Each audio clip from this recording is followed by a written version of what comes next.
नमस्कार दोस्तों। भारत में एनजीओज और विदेशी फंडिंग को लेकर एक बार फिर बहुत बड़ा भूचाल आ गया है। साल 2020 के कड़े नियमों के बाद अब साल 2026 में सरकार एफसीआरए अमेंडमेंट बिल 2026 लेकर आई है, जिसने पूरे देश के सिविल सोसाइटी और विपक्षी दलों में खलबली मचा दी है। इस बार बात सिर्फ चंदा रोकने की नहीं, इस बार बात विदेशी पैसे से बनाई गई स्कूलों, अस्पतालों और संपत्तियों को सरकार द्वारा अपने कब्जे में लेने तक पहुंच चुकी है। आखिर सरकार संसद में यह नया बिल क्यों लाई है? जून 2026 में जो नए एफसीआरए नियम लागू हुए हैं, वे एनजीओज का काम कैसे पूरी तरह बदल देंगे और क्यों एमएनएसटी और ऑक्सफैम के बाद अब चर्चों और स्थानीय संस्थाओं को भी डर सता रहा है।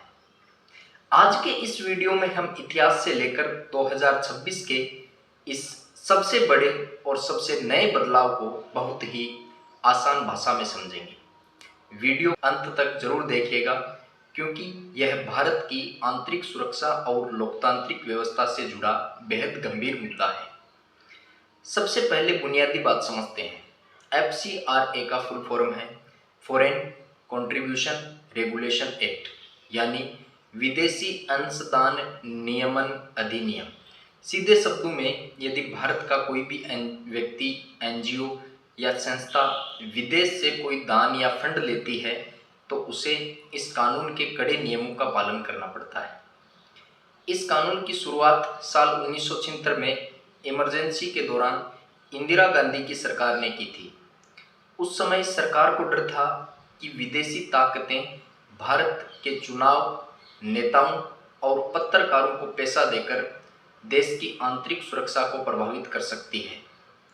इसके बाद 2010 में मनमोहन सिंह की सरकार और फिर 2020 में मोदी सरकार ने इसे और सख्त बनाया है, जहां प्रशासनिक खर्च की लिमिट 50% से घटाकर 20% कर दी गई और दिल्ली के एसबीआई बैंक में खाता खुलवाना अनिवार्य कर दिया। अब आते हैं आज की सबसे बड़ी खबर पर। साल 2026 में क्या बदला है? वास्तव में 2026 में दो चीजें हुई हैं। पहली, 22 जून 2026 को नए नियम एफसीआरए रूल्स 2026 लागू, और दूसरा, संसद के मानसून सत्र में एफसीआरए अमेंडमेंट बिल 2026 पेश किया गया है।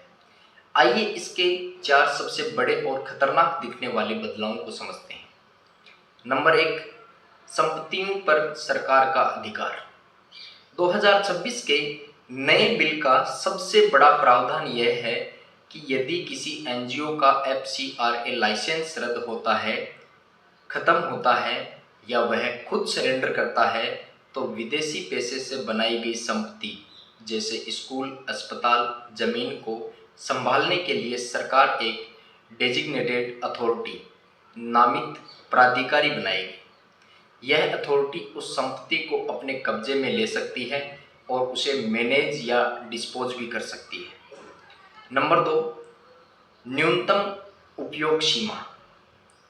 जून 2026 में लागू हुए नियमों के अनुसार अब किसी भी एनजीओ को अपना लाइसेंस रिन्यू कराने के लिए यह साबित करना होगा कि पिछले 2 सालों में उसने कम से कम 10 लाख रुपए का विदेशी फंड असलियत में खर्च किया है।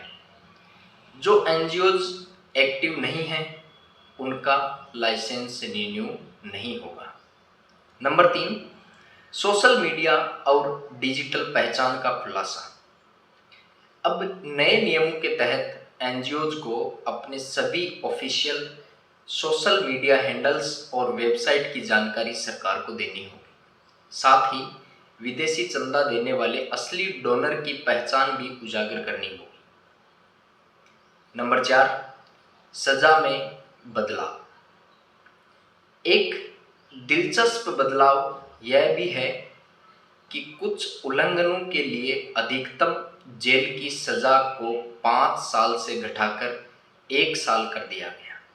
सरकार का कहना है कि वे क्रिमिनल सजा से ज़्यादा रेगुलेटरी कंट्रोल यानी नियमों के पालन पर ध्यान दे रहे हैं।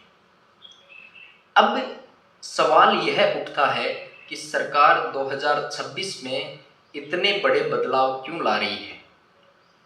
सरकार और गृह मंत्रालय का साफ कहना है कि यह कदम ट्रांसपेरेंसी और नेशनल सिक्योरिटी के लिए बहुत जरूरी है। सरकार का तर्क है कि कई बार एनजीओज विदेशी पैसा तो ले लेते हैं, लेकिन बाद में वे संगठन बंद हो जाते हैं या उनका लाइसेंस रद्द हो जाता है। ऐसे में विदेशी पैसे से खड़ी की गई करोड़ों की संपत्तियों का क्या होता है? उन पर किसका हक अधिकार होना चाहिए? इसी कानूनी कमी को दूर करने के लिए सरकार यह बिल लाई है ताकि देश का पैसा सुरक्षित रहे। सरकार ने यह भी साफ किया है कि यदि किसी एनजीओ का लाइसेंस जांच के बाद बहाल हो जाता है तो उसकी संपत्ति उसे मिल जाएगी। लेकिन सिक्के का दूसरा पहलू बहुत गंभीर है। विपक्षी दलों जैसे कांग्रेस और लेफ्ट इस बिल का पुरजोर विरोध कर रहे हैं। आलोचकों और अल्पसंख्यकों, ईसाई मिशनरियों और चर्च संगठनों का आरोप है कि इस कानून का इस्तेमाल उन्हें निशाना बनाने के लिए किया जा सकता है। विरोध के मुख्य कारण क्या हैं? आइए समझते हैं कि विरोध के मुख्य कारण क्या हैं। अस्पतालों और स्कूलों पर खतरा। विपक्ष का कहना है कि अगर किसी चैरिटी का लाइसेंस तकनीकी कारणों से रिन्यू नहीं हुआ तो सालों से चल रहे उनके स्कूल और अस्पताल सरकार के कब्जे में चले जाएंगे, भले ही वे भारतीय नागरिकों की भलाई के लिए ही क्यों न काम कर रहे हों। फिर है अंतर्राष्ट्रीय दबाव। इस मुद्दे पर अंतर्राष्ट्रीय स्तर पर भी नजरें हैं। अमेरिका के कुछ सांसदों ने इसे भारत में धार्मिक संस्थाओं पर दबाव बनाने का जरिया बताया है। हालांकि भारत सरकार ने इसे आंतरिक मामला कहकर खारिज कर दिया। फिर है जेपीसी की मांग। विपक्ष का कहना है कि इस बिल को सीधे पास करने की बजाय जांच के लिए जॉइंट पार्लियामेंट्री कमेटी जेपीसी के पास भेजा जाना चाहिए।